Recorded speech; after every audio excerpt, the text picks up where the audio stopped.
Good morning. Hello to my holy, happening humans. I welcome you as one of your own. My name is Jessica Levitt-Watara, and I am pleased to serve as our worship associate this morning. I'll be assisting our speaker and treasured guest and wonderful member, Duncan Ferguson. We warmly welcome you to the Unitarian Universalist Church of Savannah. Here at UU, we are working to build a diverse, multicultural, and beloved community. We celebrate the presence and participation of LGBTQIA+, and straight people, we'll take them too, of all races, genders, abilities, and ethnic and national origins. We warmly welcome you on YouTube and on site, whoever you know yourself to be, and wherever you are on your journey. If you're visiting with us this morning, we have a tradition of welcoming visitors by having them introduce themselves and share their name and where they're visiting from. Are there any visitors on this side of the congregation who are feeling brave and would like to introduce themselves? Okay. And Raven will bring you a microphone just so we can all hear you, if you don't mind. Hello, everyone. I'm Anne, and I'm from Australia. Welcome, Anne. And do we have any visitors on this side who are feeling brave and would like to introduce themselves?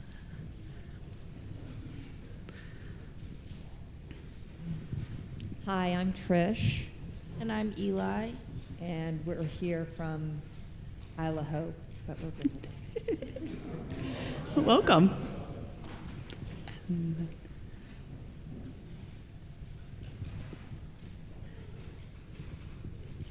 Hi, I'm Tracy Linhart, and I am visiting from the District of Columbia. My daughter is a student at SCAD. Welcome. Well, great. Whether you're any other visitors? Want to make sure we don't forget anyone. Okay, looks like no, Raven, thank you. If this is your first time with us or your 1000th time with us, you know we have, well, you might not know if it's your first time, but we have refreshments after the service in Ron Hall. You can get there through going out this door to my side and down the ramp, or you can go out the front and take a little bit of a circle around, follow the crowd, or you can ask one of the ushers if you're not sure. Today we have a special treat because Lorraine Lafourier has provided refreshments in honor of her reincarnation, which may also be known to some as her retirement. So thank you, Lorraine. There are 2 cards in the pews that might be helpful to all of you as well. The first one is the Rainbow Chalice card. This is if you're visiting, please fill this out. It's a way for you to get our newsletter and a welcome letter from our minister. And it keeps you up to date with everything that's happening here in our congregation.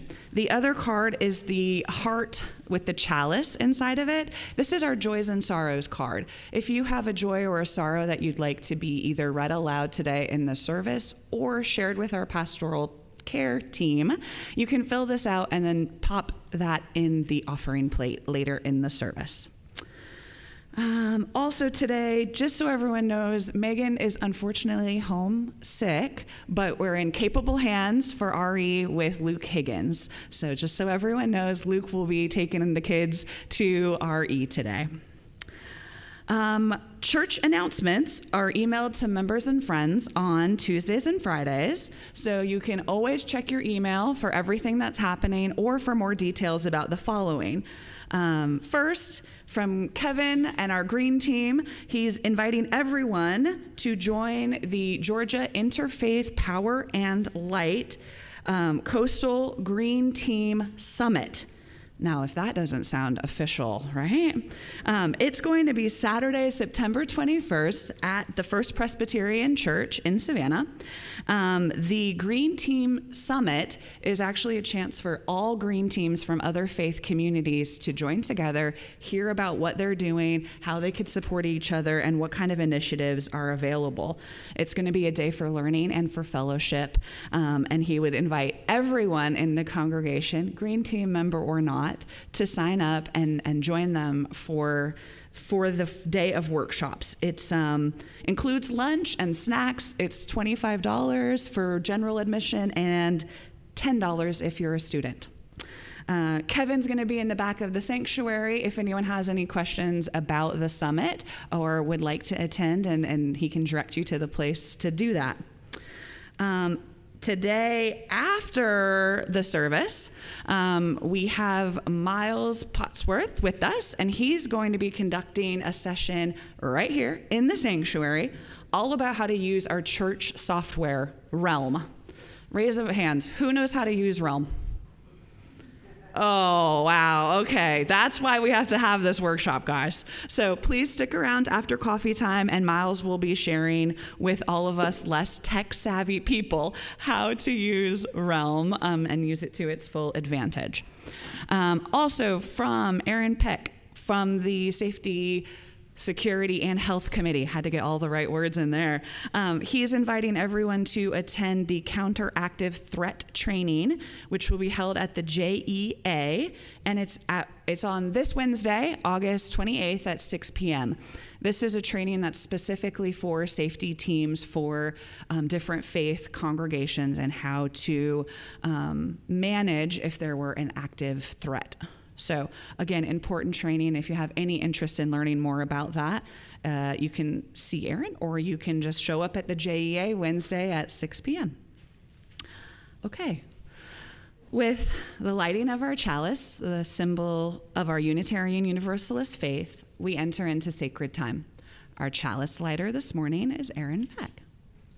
In the Unitarian Universalist tradition, our chalice is symbolic of the light of reason, the warmth of community, and the flame of hope. Today, our words come from Sarah Ruth Wico Davis. We light this chalice with an open heart. We light this chalice with resolve.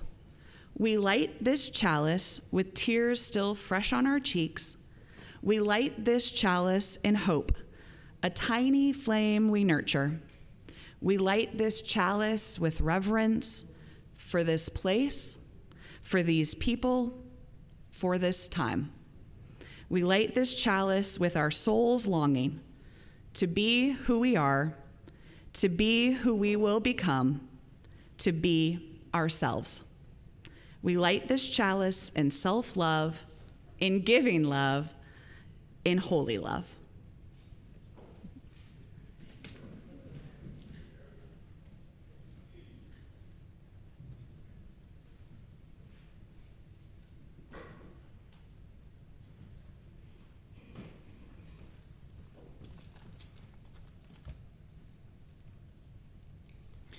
Come in to this place. Come into this place which we make holy by our presence. Come in with all your vulnerabilities and strengths, fears and anxieties, loves and hopes. For here you need not hide nor pretend, nor be anything other than who you are and are called to be. Come into this place where we can touch and be touched, heal and be healed, forgive and be forgiven. Come into this place where the ordinary is sanctified, the human is celebrated, and the compassionate is expected. Come into this place. Together, we make it a holy place. Please rise in body or spirit to sing hymn number 347, Gather the Spirit, in the gray hymnal.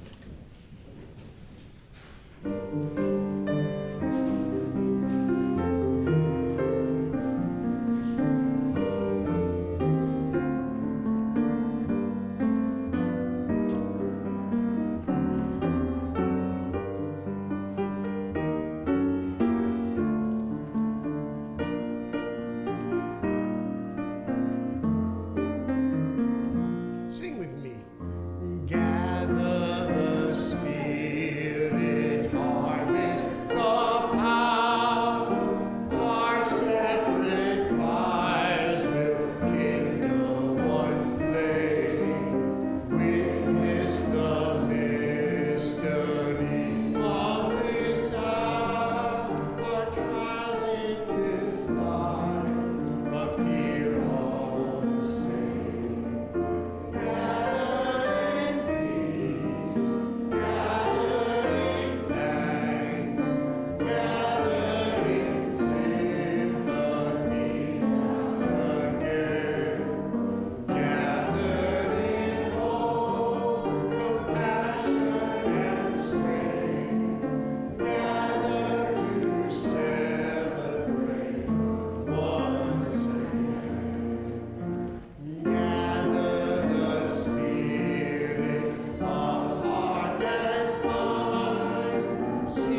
Good morning. The story today is called Tacky and the Emperor. Have you guys ever heard of this story? Okay, you're in for a treat. Oh, maybe? As the sun set on the iceberg, goodly, lovely, angel, neatly, perfect, and tacky were telling penguin jokes. Why did the penguin cross the road? Asked Goodly. Why? Said his companions. He didn't. Lovely, angel, neatly, and perfect laughed uproariously. They couldn't figure out what was funny, but they knew it was polite to laugh at the end of the joke, and this seemed to be the end of the joke. I don't get it, said Tacky. How many penguins does it take to change a light bulb? Asked Lovely. Before anyone could answer, a messenger swooped down and dropped a note. The note read, "The Emperor is coming to visit, like tomorrow." This news put Goodly, Lovely, Angel, Neatly, and Perfect into a flap.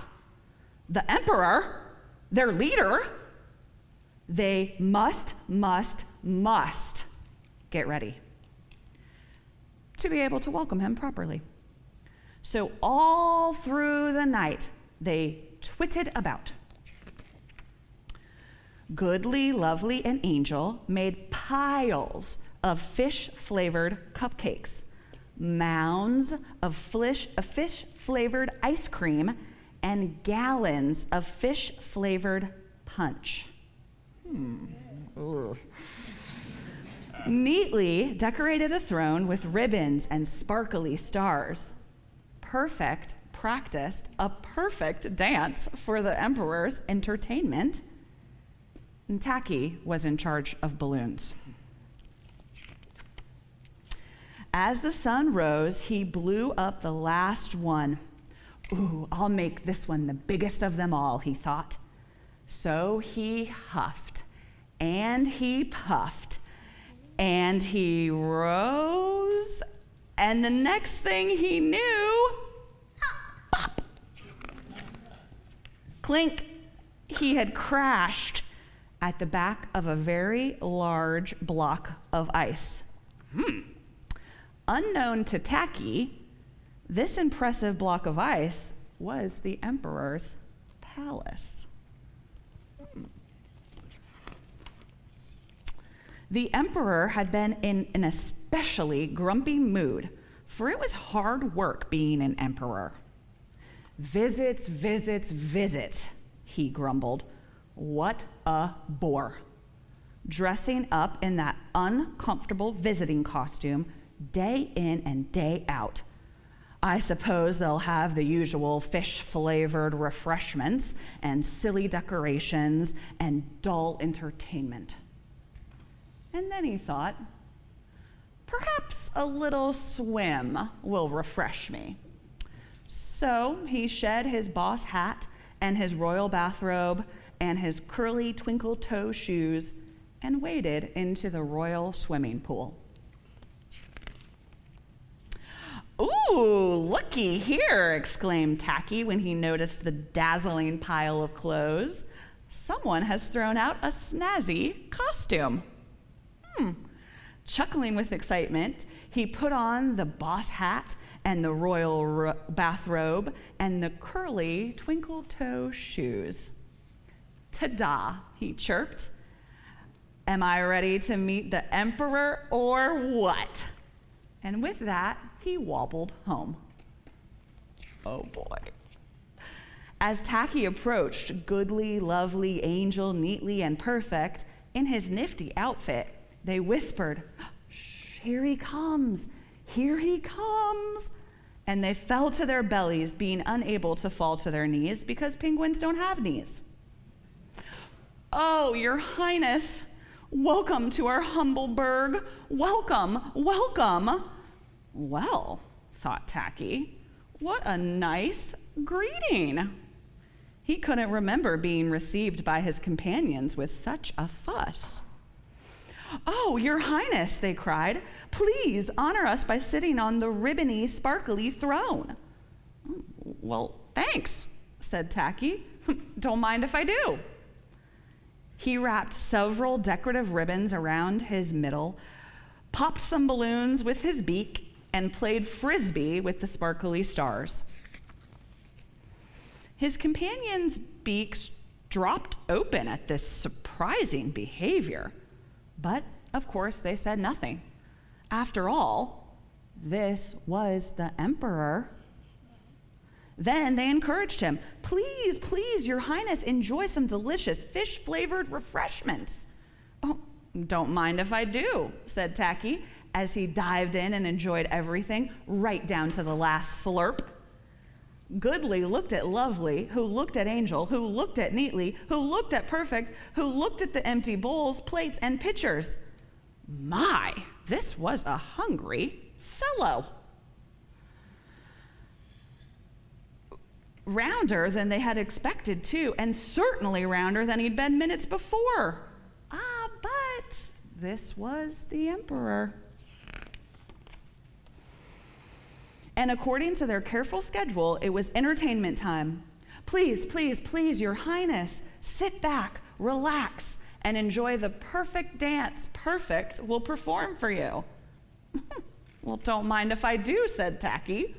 Funny, Perfect had never danced for him before. Wasn't this fun? Perfect was taking a flying leap to begin the dance when... Rudy toot toot, wumpa wumpa wumpa. The emperor appeared. Oops. The 5 companions looked up at the emperor, then to Tacky, then back to the emperor, and then they saw it. Teeny tiny and definitely Hawaiian. A bit of Tacky's shirt poked out of his robe. Goodly gasped. Lovely twitched, and Angel gulped. Neatly smothered and eek, and Perfect fainted.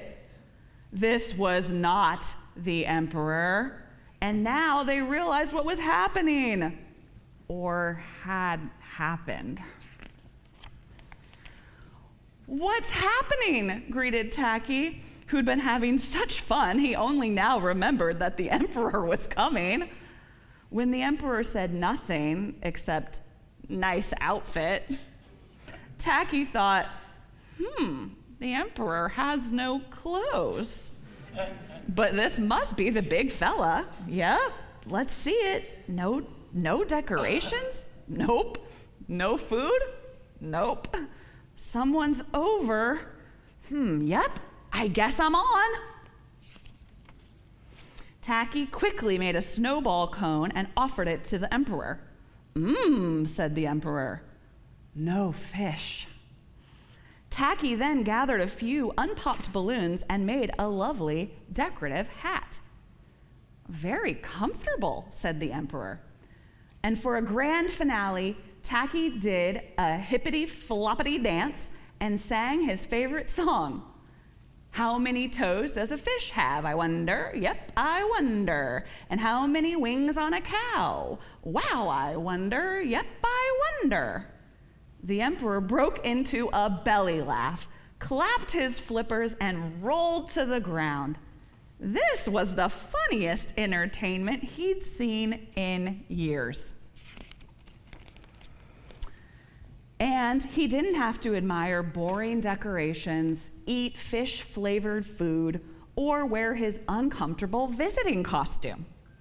He stayed for the whole day, sharing snowball cones and silly penguin jokes. While late in the day, the emperor even tried one.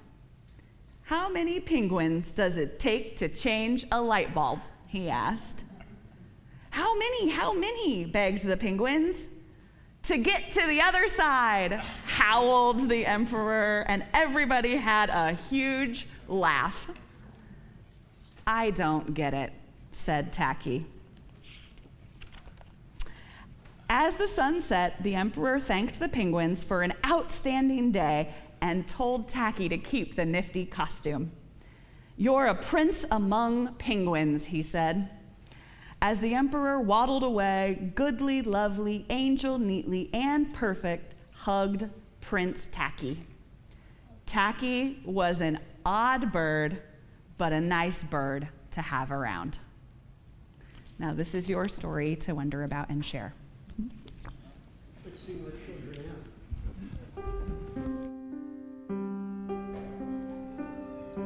Go now in peace, go now in peace.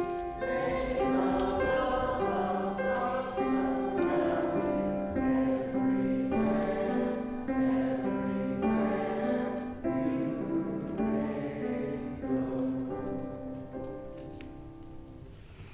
As we approach the time for our offering, give what you will for the church that has meant so much to you, for the church that has meant so much to those who came before you, and for the church that will mean so much to the people you will never know. To donate via debit or credit card, please use the QR code on the back of your order of service, or you can go to our website, uusavannah.org, and click the donate button. Mailed checks are also welcome. Thank you for your generosity. Together, we build a better world. The gifts of our congregation will now be most gratefully received. So our choir is coming back in just a couple of weeks, but I have a song for us to sing today. And if you can look on your insert here, they say that children can teach us things. And sometimes I think children's songs can teach us things. So feel free to sing along with me. I think many of you might know it. Here we go. One light, one sun lighting everyone. One world turning everyone. One world, one hope for everyone. One dream, one song heard by everyone. One love, one heart warming everyone. One hope, one joy, one love filling everyone. Back to the top. One light, one sun lighting everyone. One world turning everyone. Good job.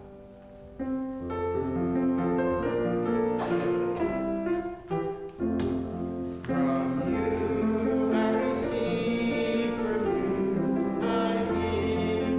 Together we share in the gifts we. From you I receive, from you I give.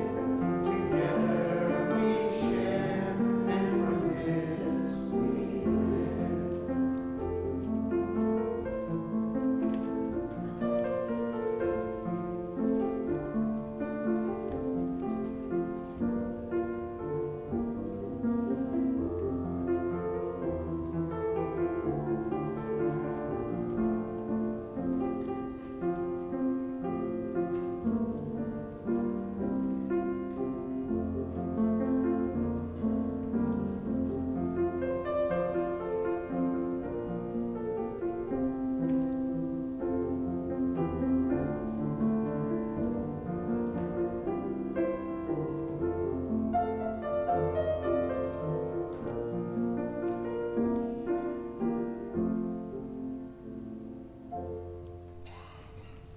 We have a number of joys and sorrows from our congregation that I would like to share with you this morning. First, from Tracy Leonard, a sorrow. Her mother, Jacqueline Odell Hill, is in the hospital recovering from major surgery and dealing with Alzheimer's. Nancy Arterbury shares a sorrow that they're mourning the unexpected passing of Jim's brother-in-law, Andy Kelleher, after a heart surgery yesterday. He was 70. Stacy Lazarus shares a sorrow that Donna Nix is still in the hospital, unable to walk or stand. And just as there are sorrows, there are joys. We have a joy from Susan Daggett. As you may have seen on Facebook, Kylan Riley and Susan have solidified their de facto mother-daughter relationship through adult adoption. That happened last Wednesday on the 21st of August.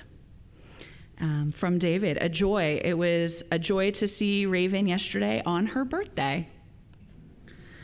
A joy from Judy Saucerman. Next weekend, she'll be visiting her older son, Todd, in his new home in West Lafayette, Indiana. And some joys are mixed with a bit of sorrow, as this one from Dr. Lorraine. This week has been a sorrow to end my journey working with disabled veterans, and a joy to be free to spend my time volunteering with UU the Vote, helping to elect a sane commander-in-chief who respects and honors our veterans.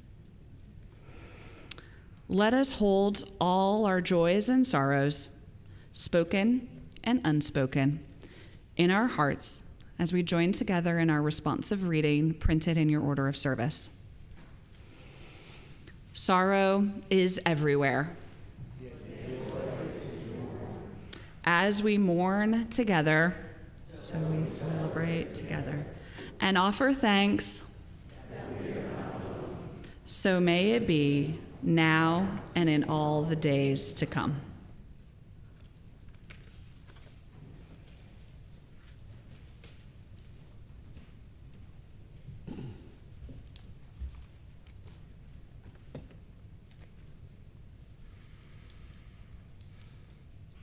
The spoken meditation today is by Beth Lefevre, to be followed by a short silent meditation and then meditation music.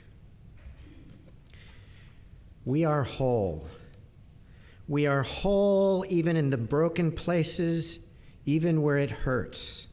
We are whole even in the places where fear impedes our full engagement with life, where self-doubt corrupts self-love, where shame makes our faces hot and our souls cold.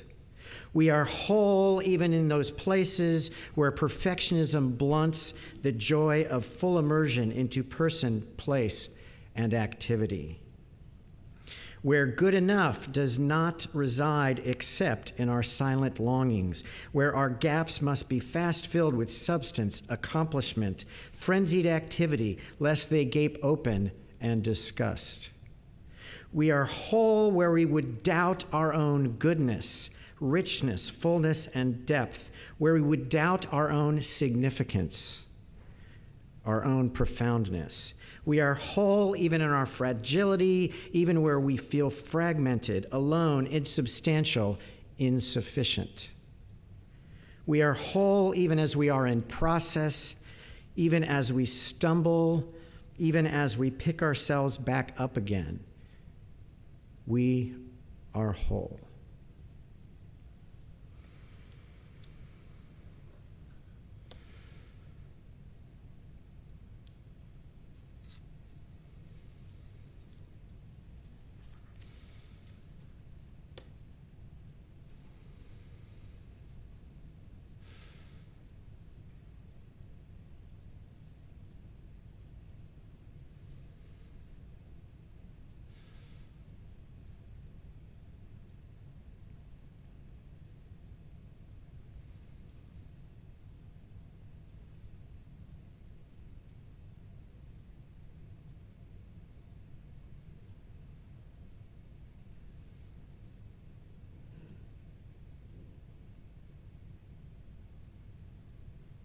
Amen.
Today, I'd like to share a couple of readings with you.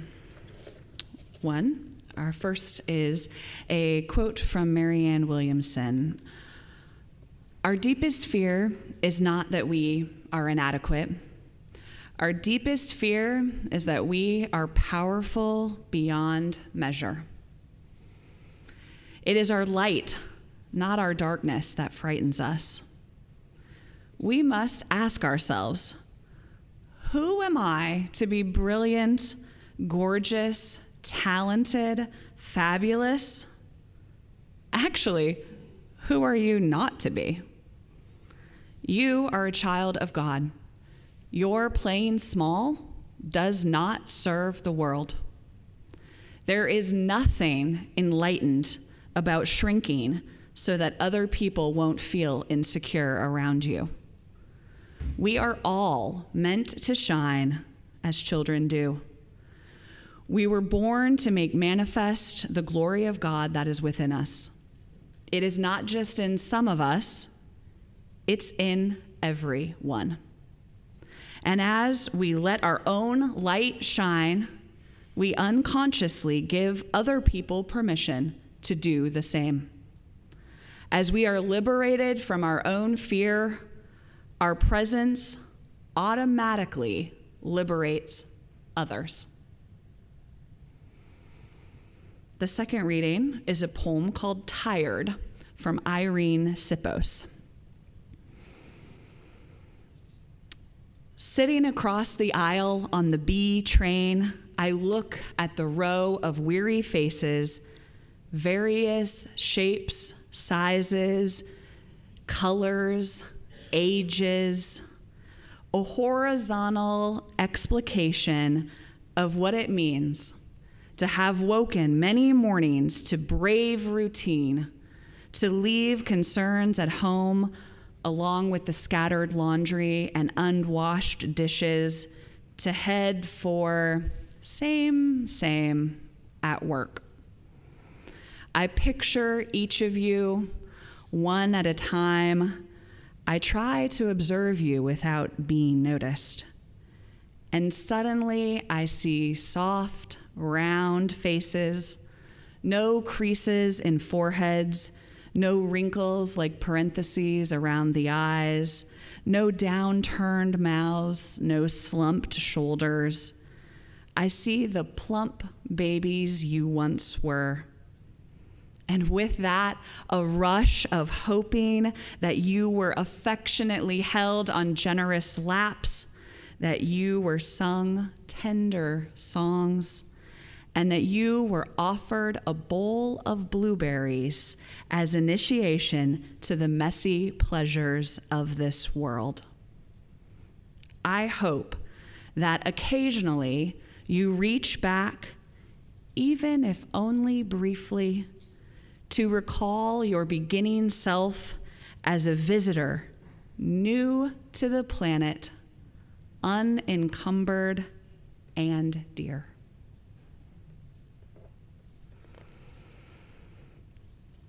And the last, My Beautiful Life by Mitsu Aida. Because it has lived its life intensely, the parched grass still attracts the gaze of passers-by. The flowers merely flower as they do this as well as they can. The white lily blooming unseen in the valley does not need to explain itself to anyone. It lives merely for beauty. Man, however, cannot accept this merely. If tomatoes wanted to be melons, they would look completely ridiculous. I am always amazed that so many people are concerned with wanting to be what they are not. What's the point of making yourself look ridiculous? Will you please rise in body or spirit to join us in hymn number 134, Our World is One World.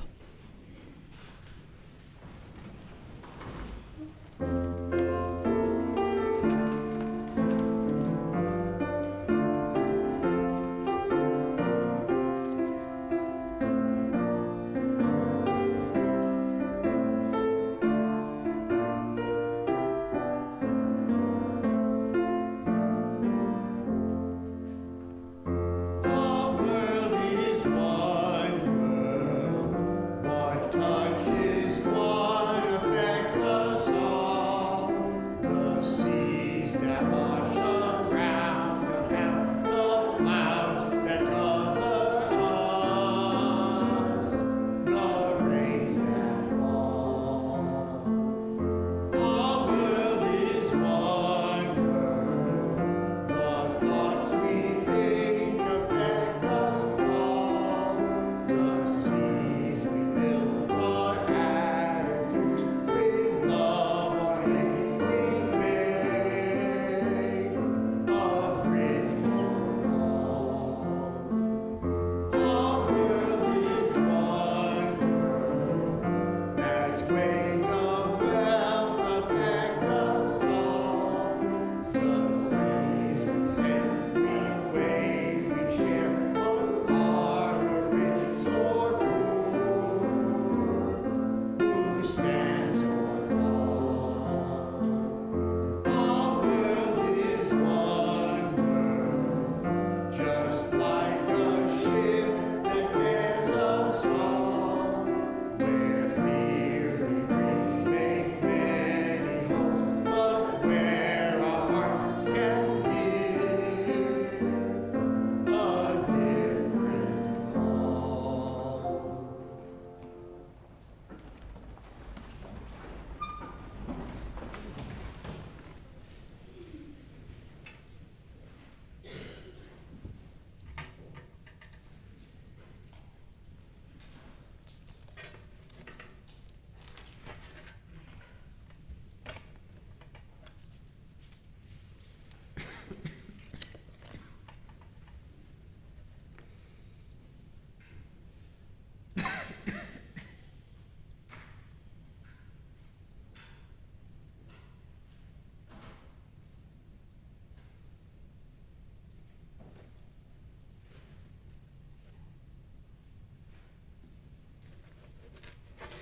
Any human anywhere will blossom in 100 unexpected talents and capacities simply by being given the opportunity to do so.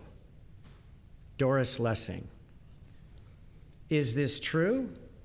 If it is true, what are the implications for you, for your family, community, for this church, for the UUA, for the future of humanity? Hello, my name is Duncan Ferguson. I'm delighted to be here today. I began exploring this topic 3 years ago when I was completing a Master's of Applied Positive Psychology at the University of Pennsylvania. At the time, my focus was on the workplace, but I believe this exploration has relevance to all human systems, including families, communities, friend groups, as well as religious institutions, schools, governments, international relations, and businesses. I want to share a theory, a thought experiment with you today. I view this as an exploration, a conversation more than a declaration. Let's assume Lessing is correct. What are the implications? Strengths, talents, and capacities in the quote can be hidden and then revealed and used to further human aspirations. What do I mean by strengths? In positive psychology, strengths include interests, that which draws us, talents, things we are naturally good at, skills, abilities that we cultivate, resources, capacities outside of ourselves that we have access to, values, what is important to us, and character strengths, positive traits. All of these can be hidden from self, others, or both. Assuming Lessing is correct, what if we want to find the mother lode of hidden strengths in a human system or in the whole of humanity? Where might we look? Where might lie the greatest quantity of unused human potential? Does the quote provide a hint? Any human, unexpected. Where do we not expect strengths? In what humans? Might that be where the greatest abundance of untapped potential lies? Could the mother lode of unrealized strengths reside in those who appear the least capable? Those who are unsuccessful? We don't expect strengths there, do we? Out of this thought experiment comes my hypothesis. Any human system's greatest untapped positive potential lies in the hidden strengths of those who have yet to be successful. It lies in the unsuccessful. And by unsuccessful, I mean those who may not feel successful, perhaps because they know deep down that they are not living the life that they are meant to and long for. I mean those who may appear unsuccessful, perhaps because they seem unmotivated or untalented. I mean those who are far from flourishing, to whom flourishing is a distant and impossible dream. I believe many such people are unseen, unappreciated, and unsupported, and therefore as yet unsuccessful, and may have great hidden potential. This phrase describes what motivates me, my why, which is to help people who are unseen, unappreciated, unsupported, and therefore not yet successful to be, find, live their true selves in the world. I believe my theory applies to the entire human species. The greatest untapped positive potential in the human species lies in the hidden strengths of those who have yet to be successful. It appears to me that practitioners of positive psychology tend to focus their work on helping those who are already successful. For example, executive coaching.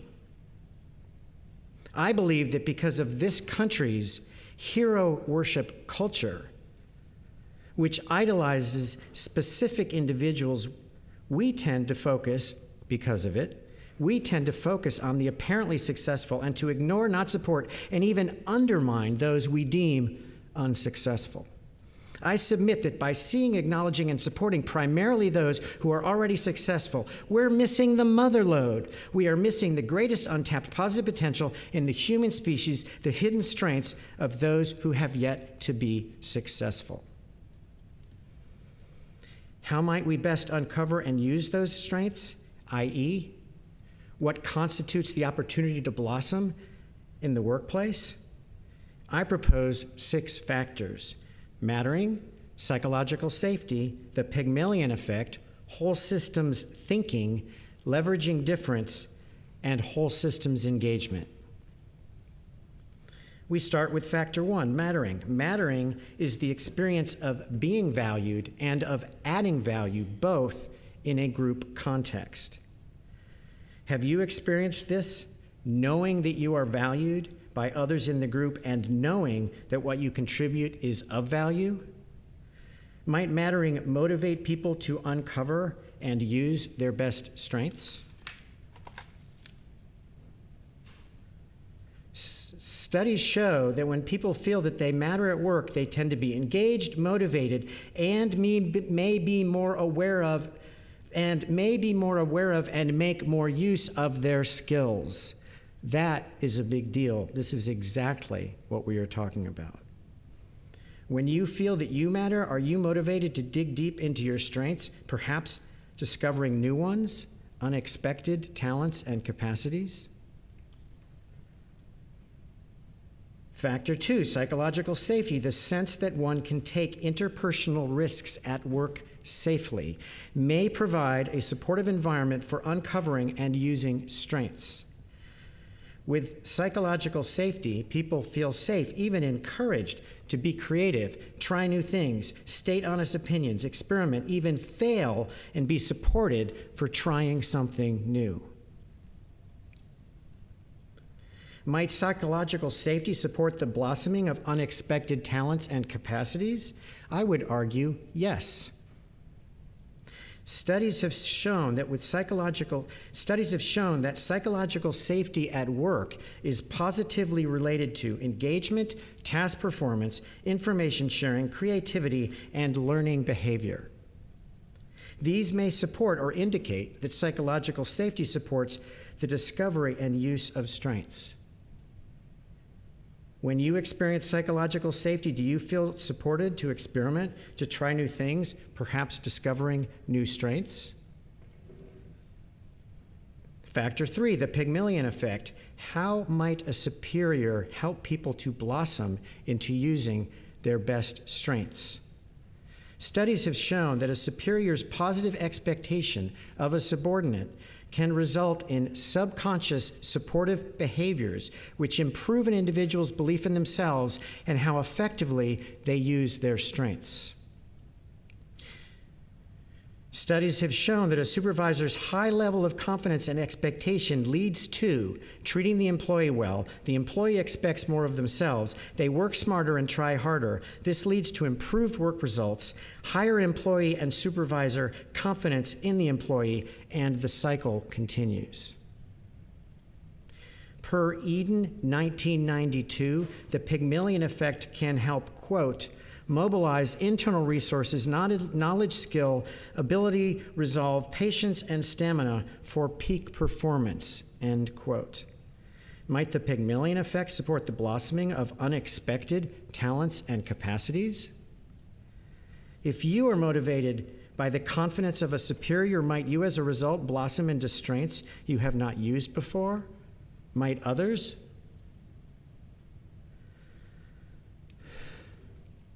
Now, mattering psychological safety and the Pygmalion effect help uncover strengths within a context, within the context of a human system, such as a workplace. It is vital to have some understanding of human systems and how to work with them to bring all strengths forward, especially hidden ones. This leads us to factor 4, whole systems thinking. I want to underscore the importance of understanding how connected we humans are, how interdependent we are. Groups of people, whether they are a team in a workplace or a family, are a system where each person impacts the other people directly or indirectly. And the culture of the system or group impacts the experiences and behaviors of those who are a part of it.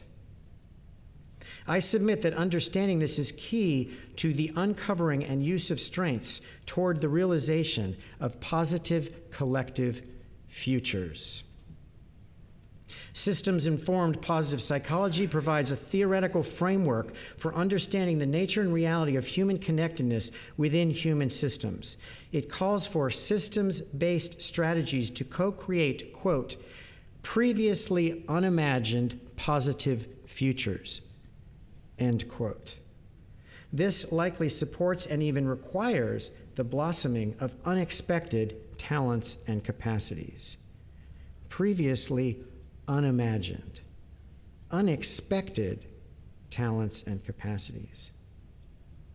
Whole systems thinking may help support the collaborative discovery and use of strengths, including those of previously unsuccessful individuals.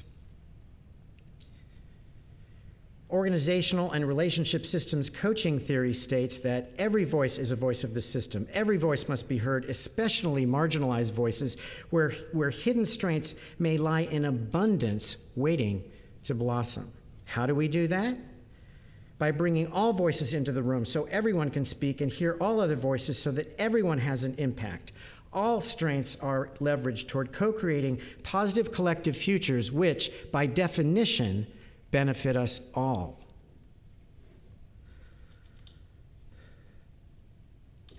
From a whole systems thinking perspective, what might help unexpected strengths to blossom?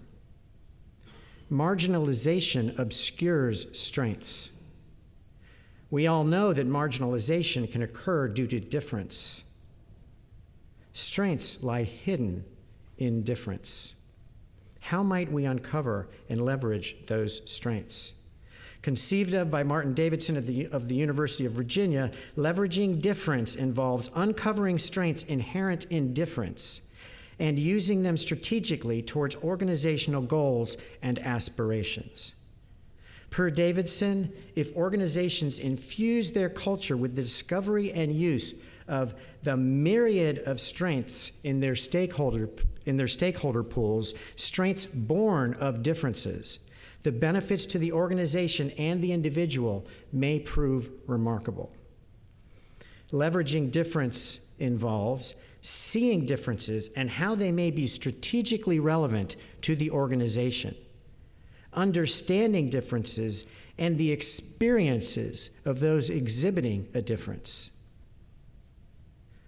Engaging differences through exploring how a difference can be used to further organizational goals, and leveraging difference by embedding the strategic use of difference in organizational culture and habits.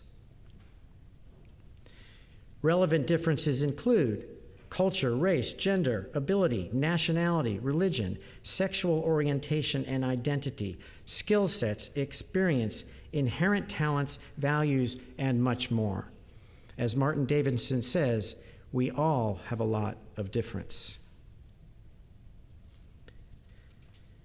Now, how might we best bring these 5 factors together to engage all voices, including marginalized voices? Answer, factor 6, whole systems engagement, such as an appreciative inquiry summit.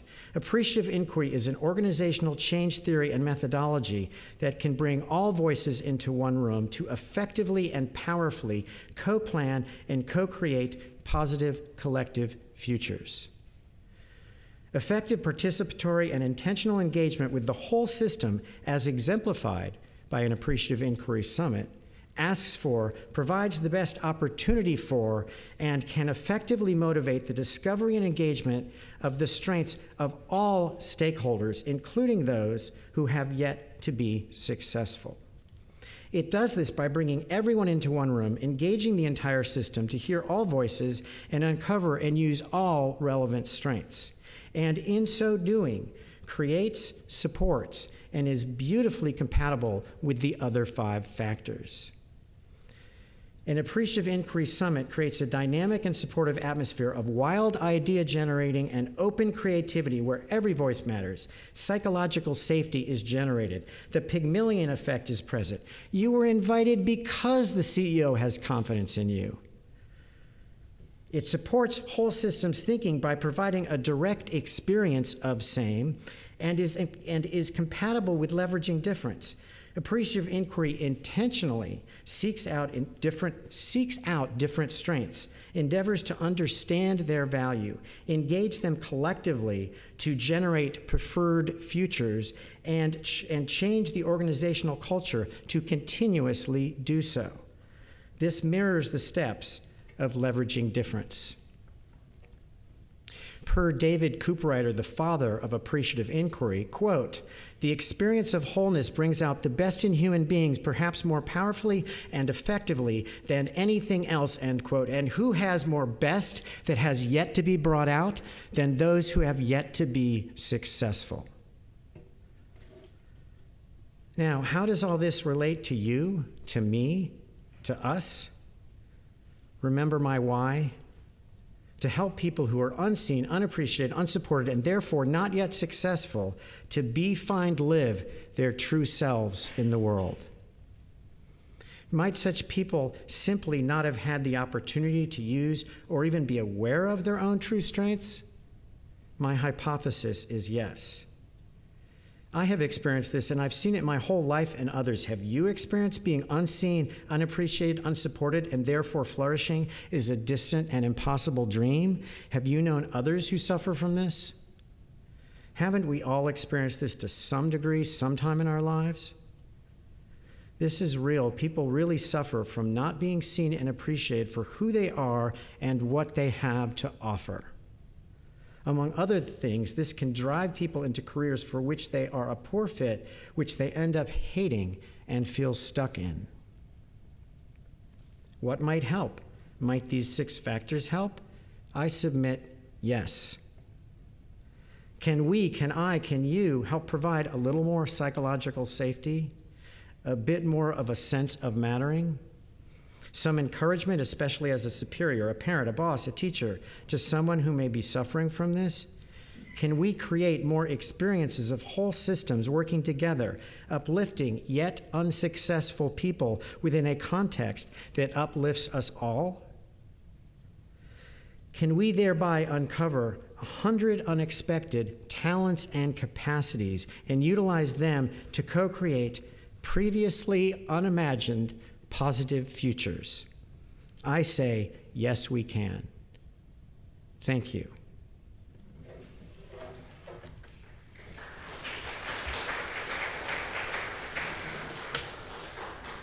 Please rise in body or spirit for hymn number 298 in the gray hymnal, Wake Now My Senses. We will sing verses 1, 3, and 4.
In this coming week, may you do at least one thing to support the broken, to welcome the stranger, to celebrate what is worthy.